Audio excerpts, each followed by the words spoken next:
Challenging star Darshan ಇತ್ತೀಚೆಗೆ ಥೈಲ್ಯಾಂಡ್ಗೆ ತೆರಳಿದ್ದಾರೆ.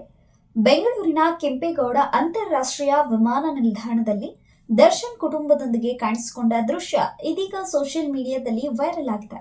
ಈ ಪ್ರಯಾಣದಲ್ಲಿ ದರ್ಶನ್ ಜೊತೆಗೆ ದಿ ಡೆವಿಲ್ ಚಿತ್ರದ ನಿರ್ದೇಶಕ ಮಿಲನ ಪ್ರಕಾಶ್ ಮತ್ತು ಇಡೀ ಚಿತ್ರತಂಡವೂ ಇದೆ.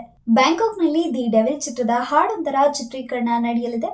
ದರ್ಶನ್ ತಮ್ಮ ಪತ್ನಿ ವಿಜಯಲಕ್ಷ್ಮಿ ಮತ್ತು ಮಗ ವಿನೇಶ್ ಜೊತೆಗೆ ವಿಮಾನ ನಿಲ್ದಾಣದಲ್ಲಿ ಕಾಣಿಸಿಕೊಂಡ ಫೋಟೋಗಳು ಸೋಷಿಯಲ್ ಮೀಡಿಯಾದಲ್ಲಿ ಇದೀಗ ವೈರಲ್ ಆಗಿ ಹರಿದಾಡುತ್ತಿದೆ. ಈ ಹಿಂದೆಯೂ ರಾಜಸ್ಥಾನದ ಉದಯಪುರದಲ್ಲಿ ದಿ ಡೆವಿಲ್ ಚಿತ್ರೀಕರಣದ ಸಂದರ್ಭದಲ್ಲಿ ವಿಜಯಲಕ್ಷ್ಮಿ ಕೂಡ ಜೊತೆಯಾಗಿದ್ರು. ಆ ಫೋಟೋಗಳು ಅಭಿಮಾನಿಗಳ ಗಮನ ಸೆಳೆದಿದ್ವು. ಇದೀಗ ಥೈಲ್ಯಾಂಡ್ ಪ್ರಯಾಣದ ಸಂದರ್ಭದಲ್ಲಿ ವಿಮಾನ ನಿಲ್ದಾಣದ ದೃಶ್ಯಗಳು ವೈರಲ್ ಆಗಿದೆ.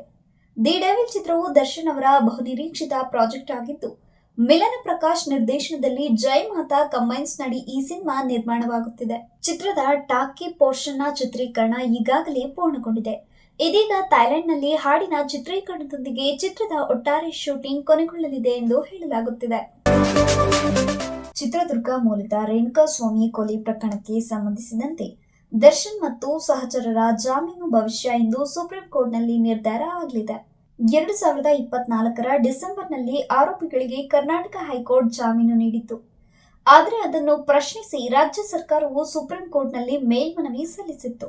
ದರ್ಶನ್ ಸೇರಿ 7 ಆರೋಪಿಗಳ ಜಾಮೀನು ರದ್ದು ಮಾಡುವಂತೆ ರಾಜ್ಯ ಸರ್ಕಾರ ಕೋರಿದೆ.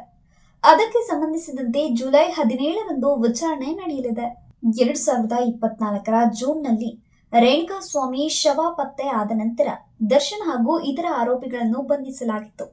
ಬಳಿಕ ಅವರನ್ನು ಪರಪ್ಪನ ಅಗ್ರಹಾರದಲ್ಲಿ ನ್ಯಾಯಾಂಗ ಬಂಧನಕ್ಕೆ ಒಪ್ಪಿಸಲಾಗಿತ್ತು. ಅಲ್ಲಿನ ನಿಯಮಗಳನ್ನು ಉಲ್ಲಂಘನೆ ಮಾಡಿದ್ದರಿಂದ ಅವರನ್ನು ಬಳ್ಳಾರಿ ಕೇಂದ್ರ ಕಾರಾಗೃಹಕ್ಕೆ ಕಳಿಸಲಾಗಿತ್ತು. ಕಡೆಗೂ 2024ರ ಡಿಸೆಂಬರ್ನಲ್ಲಿ ದರ್ಶನ್ ಜಾಮೀನು ಪಡೆದುಕೊಂಡಿದ್ದರು.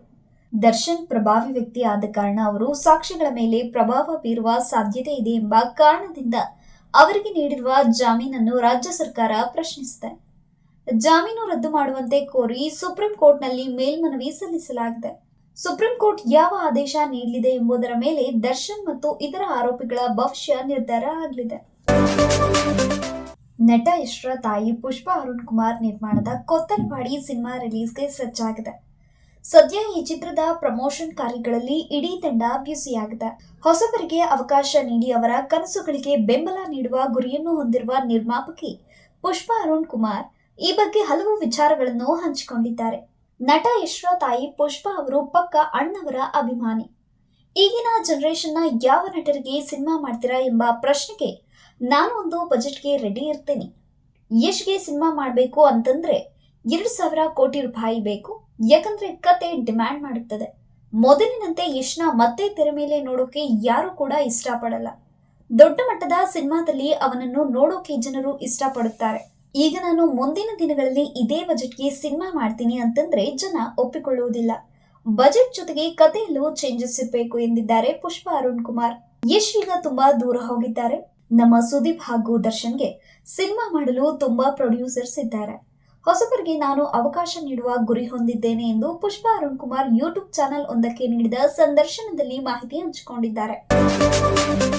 ಅಮೃತ ಸಿನಿ ಕ್ರಾಫ್ಟ್ ಬ್ಯಾನರ್ ನಡಿ ಸಿನಿಮಾ ನಿರ್ಮಾಣಕ್ಕೆ ಮುಂದಾಗಿರುವ ಉದ್ಯಮಿ ವಿಜಯ್ ಟಾಟಾ 6 ಕನ್ನಡ ಚಿತ್ರಗಳನ್ನು ಘೋಷಿಸಿದ್ದಾರೆ.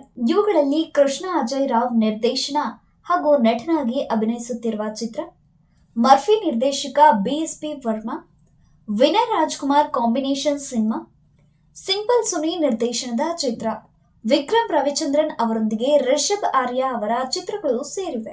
ಅದೇ ರೀತಿ ವಿಕ್ಕಿ ವರುಣ್ಗಾಗಿ ಪ್ರಶಾಂತ್ ಸಿದ್ದಿ ನಿರ್ದೇಶನದ ಚಿತ್ರ ಮತ್ತು ನಿರ್ದೇಶಕ ಮಂಜು ಸ್ವರಾಜ್ ನಿರ್ದೇಶನದ ಸಿನಿಮಾ ಒಂದು ಸೇರಿದೆ. ಕುತೂಹಲಕಾರಿ ಸಂಗತಿ ಅಂದ್ರೆ ರವಿಚಂದ್ರನ್ ಅವರೇ ನಿರ್ದೇಶಿಸುತ್ತಿರುವ 7ನೇ ಪ್ರಾಜೆಕ್ಟ್ ಕೆಲಸ ಕೂಡ ನಡೆಯುತ್ತಿದೆ.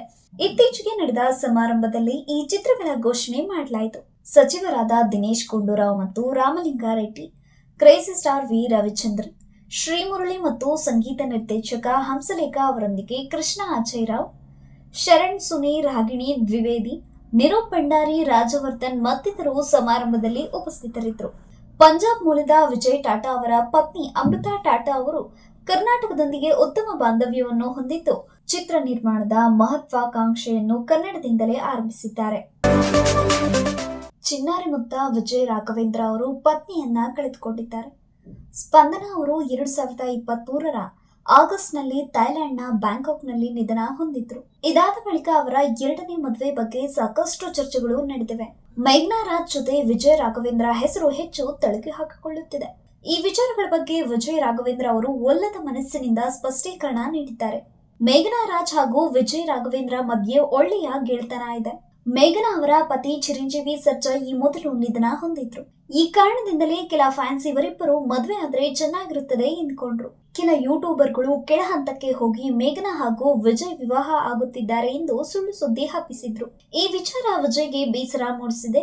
ಅವರು ಎರಡನೇ ಮದುವೆ ಆಲೋಚನೆಯೇ ಇಲ್ಲ ಎಂದಿದ್ದಾರೆ. ಯೂಟ್ಯೂಬ್ ಚಾನೆಲ್ ಒಂದಕ್ಕೆ ನೀಡಿದ ಸಂದರ್ಶನದಲ್ಲಿ ಮಾತನಾಡಿದ ವಿಜಯ್, ಸ್ಪಷ್ಟೀಕರಣ ಕೊಡಲು ಹಿಂಸೆ ಆಗುತ್ತದೆ, ಕೋಪವೂ ಬರುತ್ತದೆ. ಇವರು ಇನ್ನು ಮುಂದೆ ಹೇಗೆ ಇರುತ್ತಾರೋ ಎಂಬ ಕಾಳಜಿಯಲ್ಲಿ ಪ್ರೀತಿ ತೋರಿಸುತ್ತಾರೆ. ಇದು ಸುದ್ದಿಯಾಗಿ ಹಬ್ಬಿದಾಗ ಕುಟುಂಬಗಳ ಮೇಲೆ ಪ್ರಭಾವ ಬೀರುತ್ತದೆ. ನನಗೆ ಮಗ ಇದ್ದಾನೆ. ನಾನು ಎರಡನೇ ಮದುವೆ ಬಗ್ಗೆ ಮಾತನಾಡಲ್ಲ. ಅದರ ಹಿಂದೆ ಯಾವುದೇ ಸತ್ಯ ಇಲ್ಲ. ಮೇಘನಾ ಆಗ್ಲಿ ಇನ್ಯಾರದ್ದೇ ಹೆಸರು ಇರ್ಲಿ, ಅದು ನಡೆಯೋದಿಲ್ಲ. ನನ್ನ ಬದುಕಲ್ಲಿ ಇನ್ನೊಬ್ಬರನ್ನು ಬರಮಾಡಿಕೊಳ್ಳುವುದು ಆಗದ ಕೆಲಸ ಎಂದು ಸ್ಪಷ್ಟ ಮಾತುಗಳಲ್ಲಿ ಹೇಳಿದ್ದಾರೆ.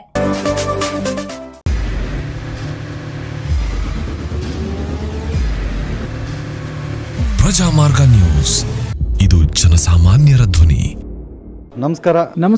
ನೀವು ನೋಡ್ತಾ ಇದ್ದೀರಾ ಪ್ರಜಾಮಾರ್ಗ ನ್ಯೂಸ್. ರಾಷ್ಟ್ರದ ರಾಜ್ಯದ ರಾಜಕೀಯದ ಬಗ್ಗೆ ಹೆಚ್ಚಿನ ಸಿನಿಮಾ ಅಪ್ಡೇಟ್ಗಳಿಗಾಗಿ ಫಸ್ಟ್ ಲೈಕ್ ಮಾಡಿ, ಸಬ್ಸ್ಕ್ರೈಬ್ ಆಗಿ, ಹಾಗೆ ಫಾಲೋ ಕೂಡ ಮಾಡಬೇಕು.